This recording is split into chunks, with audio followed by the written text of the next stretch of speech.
Hi everyone, welcome back. Jedi here. Well, I'm back out in the garage, or in the shed again, getting on with a few little additional projects while I've got a bit of space on the bench.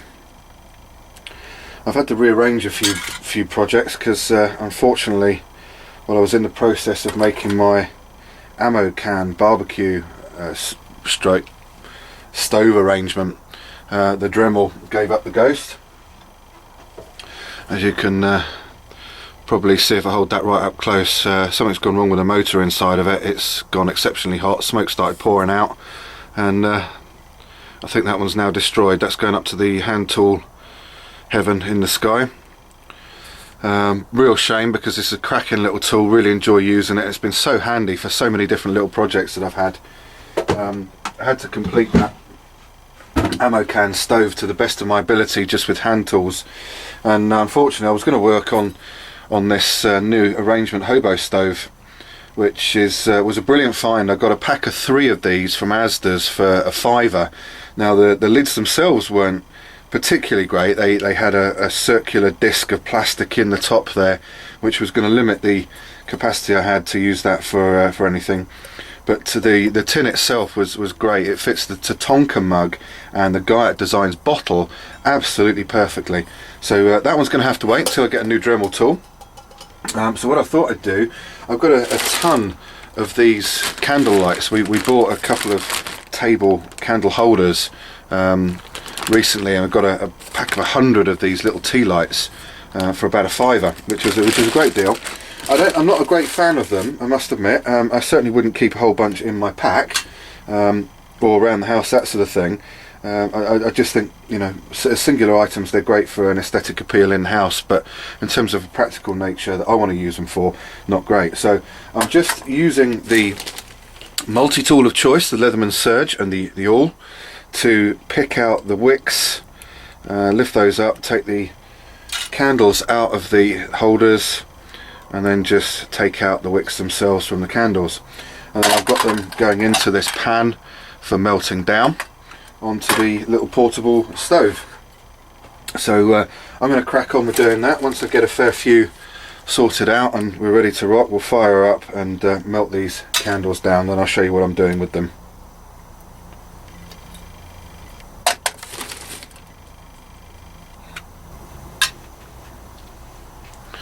Okay, so I've done about 12 of these candles now, and I've got 12 wicks there. I've got an abundance of these mint tins, Altoids tins, and also strong mint tins lying around. So I'm going to use those as the containers. What I like about these is they're small, they're relatively small, they're flat, they've got a closing lid, they've got a little bit of a light reflector for the candles. You can use this as a little stove arrangement if you wanted to build a holder around the outside. It's just a nice all-round sort of size to be carrying these things around. And what I'm going to do is I'm going to place the wicks that I've taken out of the candles, and I'm going to put 4 wicks in each Altoids tin. And I think that's going to be quite adequate. Hope you can see all these okay, but I think four wicks into each Altoids tin is going to enable me to fire up each wick individually, or of course I can fire up all 4 of them together and generate a fair amount of heat. And when I do that, I could potentially use these things for heating water on. Right, so I've got all the candles in the pan ready to go. I'll just fire this stove up and get a cracking. It doesn't need to be on a particularly high heat for this at all. It just needs to melt the candles, and of course, you know, safety advice, you've always got to be careful when you're doing this kind of thing, messing around with high heats and candles. They will melt down pretty quick. I say there won't be an awful lot of time waiting around for those things, and I generally tend to keep it off the heat. I hold it up, just put it down again, and just gently melt those down.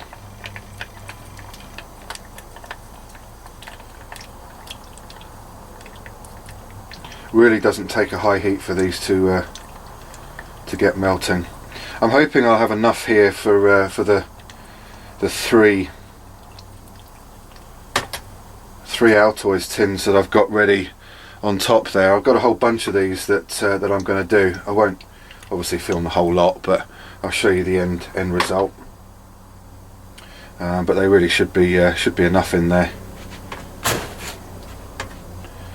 to cater for these three. So I'll just carry on melting these down, and when the time comes we'll get on to the next stage, which will be filling up the tins.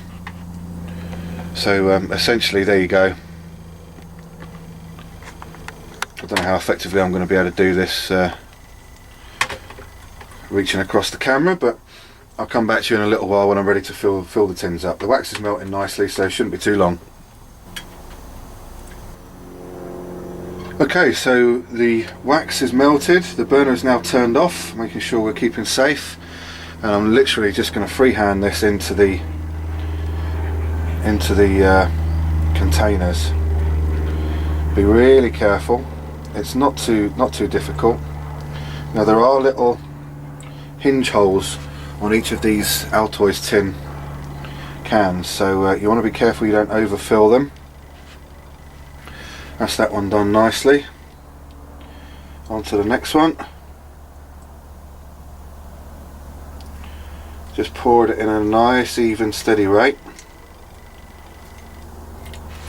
You can always adjust the wicks afterwards, because the wax takes a little while to melt, or to solidify, should I say. So we'll just move that one over a little bit. That's it. And these are going to take around about 10 minutes to solidify, nice and hard. It's very hot wax. Although these are cold tins that I'm putting the wax into, they do take a little while just to solidify. So that's that one.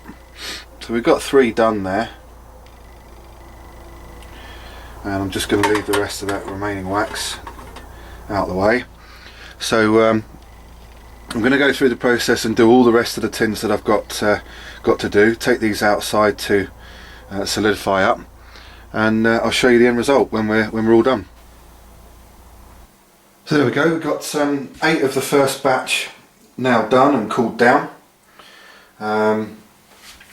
What I've got here is a bunch of Ranger bands that I'm going to put around them to keep them all closed up.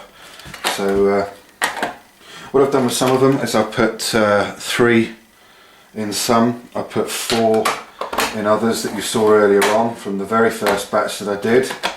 I put 3 wicks in each of these tins, and I had 1 wick left over, so I've made one with, you can see that alright, one with 5 wicks in that one. And of course the benefit about these things is you can have as many or as little as you want going at any one time. I can choose to burn one of the wicks, or I can choose to burn all 3, 4 or 5. It just gives me a number of different options. I'm just putting these Ranger bands over the tins now, not for any waterproofing capacity. Obviously, being candles and wax, they don't need too much waterproofing as such, but it just gives another little option just to keep them all closed up nicely. I'm not going to have any tins opening unexpectedly, and of course the rubber is there if I need to use any of them for fire lighting purposes. I could always keep one of these in the car, find something safe to put it on. Something like this is going to raise the temperature of the car should I get stranded in snow for any length of time. And I've also got the lid that can act as a handle if I needed to keep it, like this. I can always hold on to it if needs be, as an absolute last resort. I mean, I'm not saying that would be the ideal way of having these things burn, without a shadow of a doubt, but it's an option if I needed to. So I might just stick a couple of these in the car kit as well, just in case. As I say, it's not going to keep you warm as such, but it will raise, if you need to turn the engine off of the car in an emergency situation, it will turn the temperature inside the car just that 1 or 2 degrees more bearable. So there we go, that's another run of 8. Hope that was useful for you, maybe give you some ideas of what you can do with these Altoids tins as well, and see you in the next video.